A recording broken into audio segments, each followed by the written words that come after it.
এই সাধুর সঙ্গ করলে কি হয় একটু আমি বলবো। সুন্দর একটা দৃষ্টান্ত উপলব্ধি করে, কত সুন্দর তত্ত্ব দেখুন। একদিন আফ্রিকার এক জঙ্গল দিয়ে বাঁশ ভর্তি যাত্রী চলেছে। হঠাৎ বাসটি বেশ গভীর জঙ্গলে প্রবেশ করা,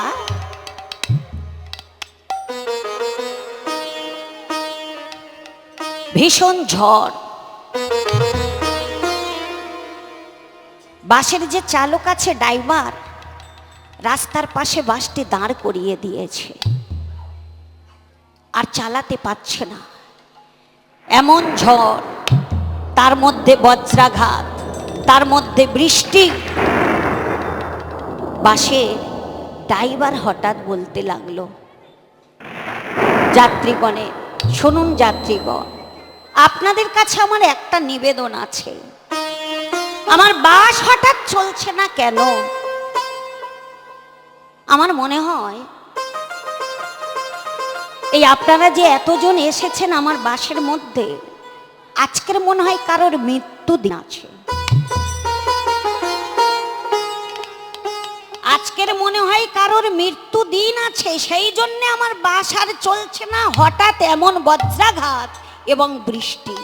আপনারা এক কাজ করুন, আমার বাস থেকে সবাই নেমে যান, তা না হলে আমিও মারা যাব, আর বাস সমেত আপনারাও সবাই প্রাণদণ্ড হয়ে যাবে।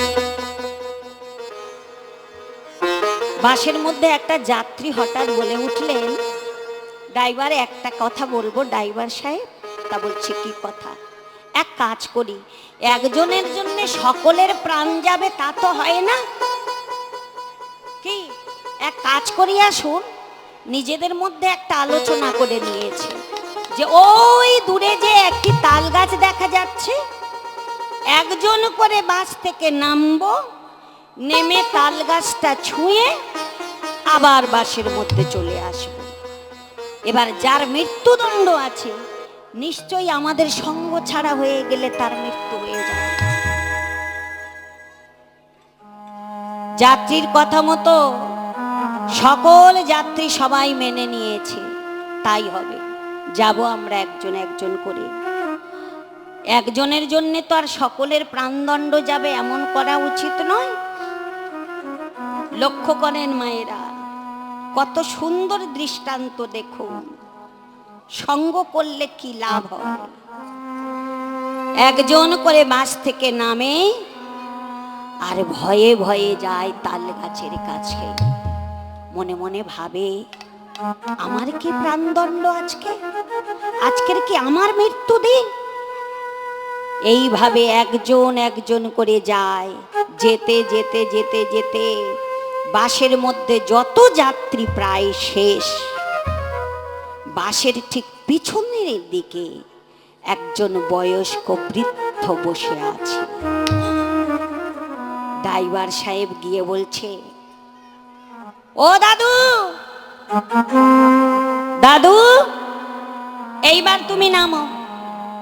আমরা সকলে একবার একবার করে গিয়ে তাল গাছটা ছুঁয়ে এসেছি, তোমার যাওয়া হয়নি, নামো।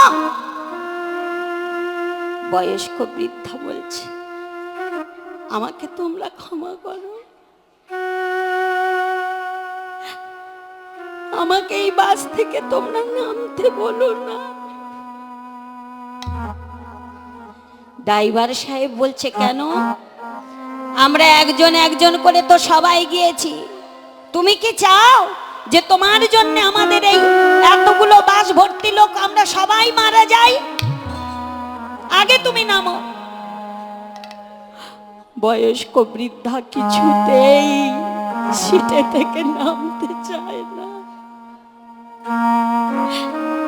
সিটটা কামড়ে ধরে বসে আছে, সিট আঁকড়ে ধরেছে, আমাকে তোমরা নামতে বলো না।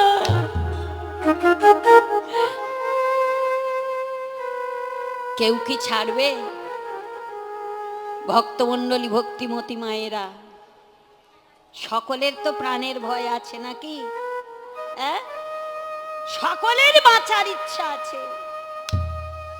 ছেলে যদি চোখের সামনে মারা যায়, কোনো মা কিন্তু ছেলের জন্য প্রাণ দেবে না। বাঁচার ইচ্ছা পৃথিবীতে সকলের আছে। বয়স্ক বৃদ্ধ বাবা কিছুতেই বাস থেকে নামতে চায় না। আর যত যাত্রী আছে বলে তবে রে, বলে সবাই সিট থেকে কি করেছে, বয়স্ক বৃদ্ধের ধরেছে।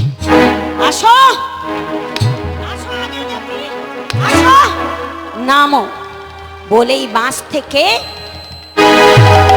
ঠেলে ফেলে দিয়েছে। আর বাস থেকে যখন ঠেলে ফেলে দিল, সেই বৃদ্ধ মানুষ উঠেছে। উঠে এক পা করে যখন তাল গাছের কাছে গেছে, হঠাৎ সঙ্গে সঙ্গে একটা বজ্রাঘাতের আওয়াজ। নিতাই গৌর প্রেমানন্দে হরি বল, হরি বল, হরি বল। বজ্রাঘাতের আওয়াজ।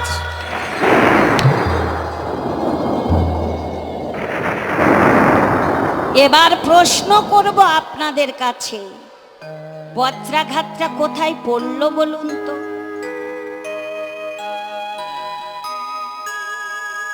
বলুন আমার মায়েরা। হরি নাম তো শুনতে এসেছেন, আগে বুঝুন কি বলছেন কীর্তনিয়া। বজ্রাঘাতটা কোথায় পড়লো? সাধুর গায়ে না বাঁশের উপরে? যেই তাল গাছের কাছে বয়স্ক বৃদ্ধ লোকটি গিয়েছে, সঙ্গে সঙ্গে বজ্রাঘাত পড়ল কোথায়? সেই বাঁশের উপরে। আর পড়া মাত্র সঙ্গে সঙ্গে এক বাস লোক যাত্রী সহ দাউ দাউ করে জ্বলতে লাগলো। ওই যে বয়স্ক বৃদ্ধ বাবা, উনি কিন্তু আর কেউ নয়। উনি কে? উনি ছিলেন পরম বৈষ্ণব।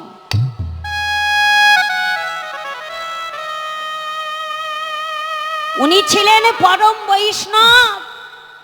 বৈষ্ণব কোনোদিন চায় না জীবের অকল্যাণ হোক। বৈষ্ণব কোনোদিন চায় না যে কারোর প্রাণদণ্ড। তিনি জানতেন যে আমি যদি এদের সঙ্গ ছাড়া হই, তাহলে এরা সবাই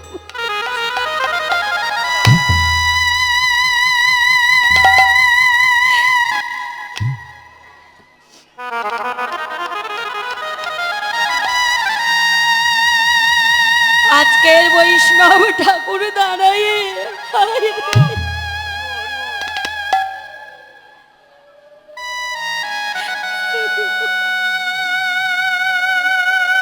হরিবল, হরিবল, হরিবল।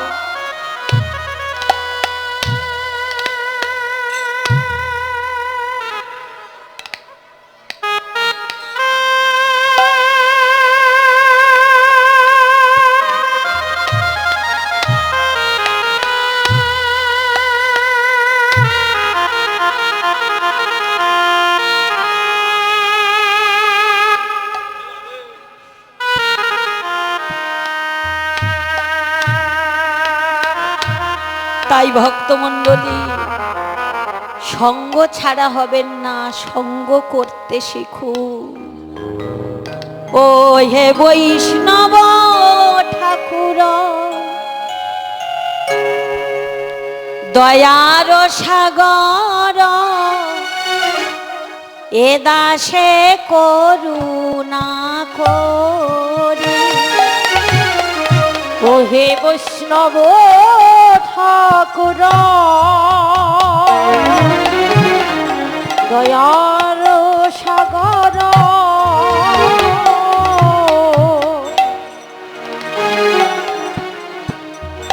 এ দাসে করুণা করি।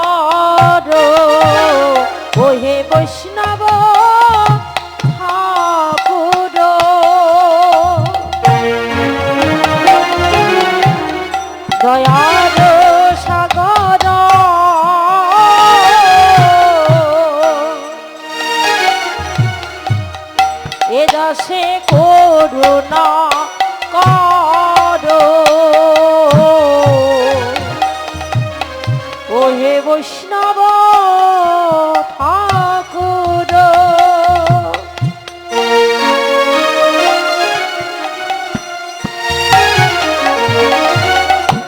দয়াল সাগর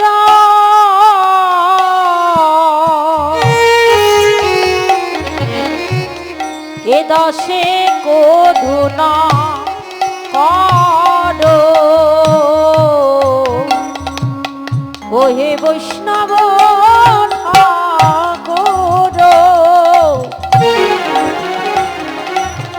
দয়াল সাগর এ দাসে করুণা করো প্রভু দিয়া পদ ছায়া শোধো হে আমারে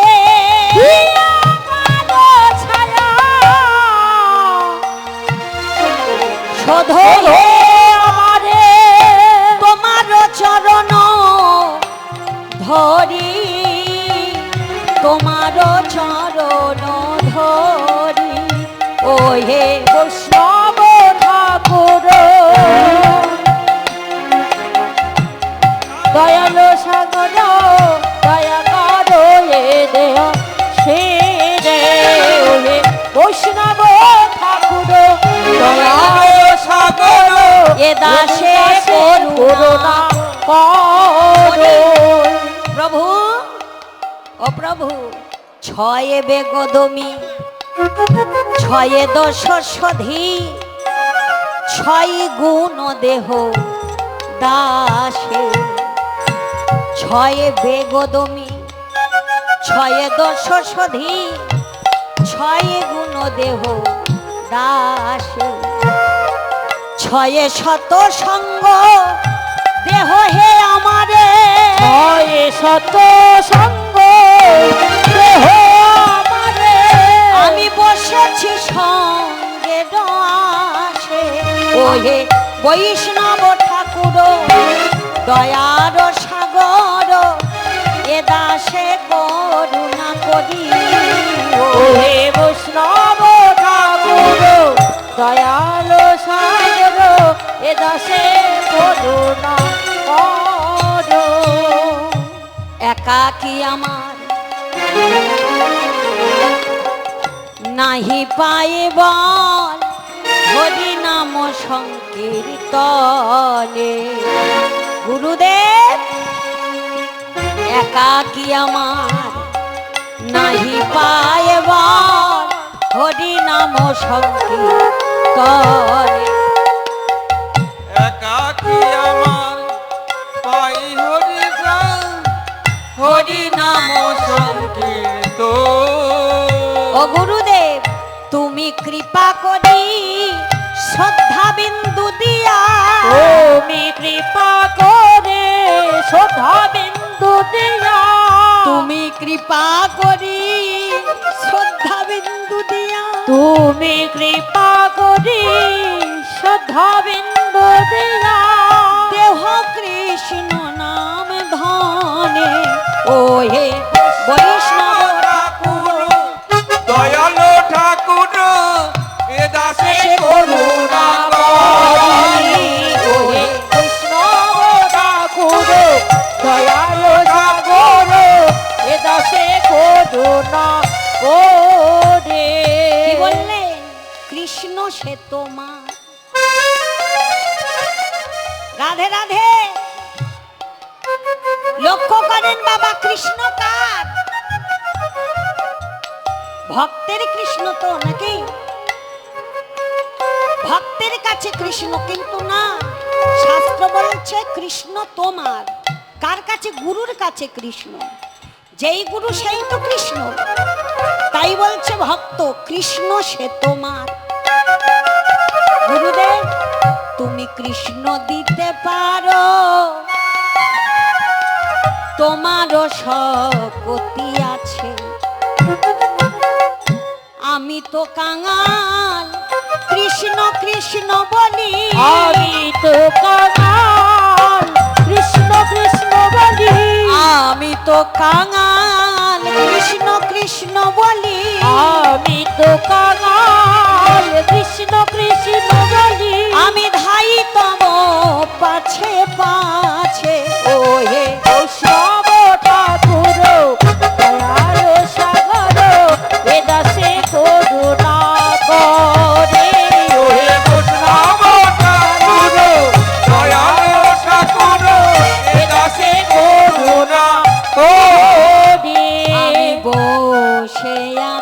আমি বসে আছি, বসে আছি আমি বসে আছি, কাঙাল হয়ে বসে আছি, আমি কাঙাল হয়ে বসে আছি, আমি কাঙাল হয়ে বসে আছি, আমি কাঙাল হয়ে বসে আছি।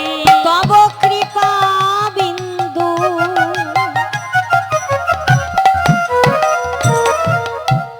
পাওয়ার লাগি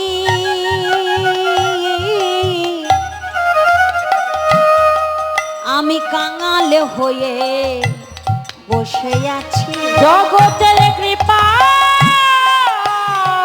বিন্দু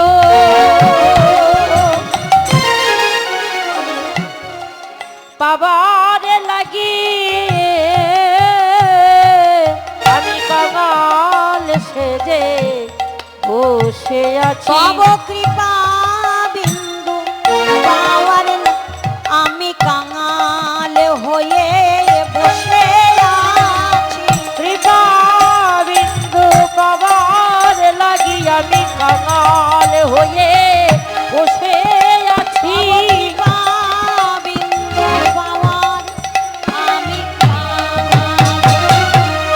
ও কৃপা পাবার লাগে কাঙাল হয়ে বসে আছি, কৃপা বিন্দু পাবো বলে কাঙাল হয়ে বসে আছি, আমি কাঙাল হয়ে বসে আছে।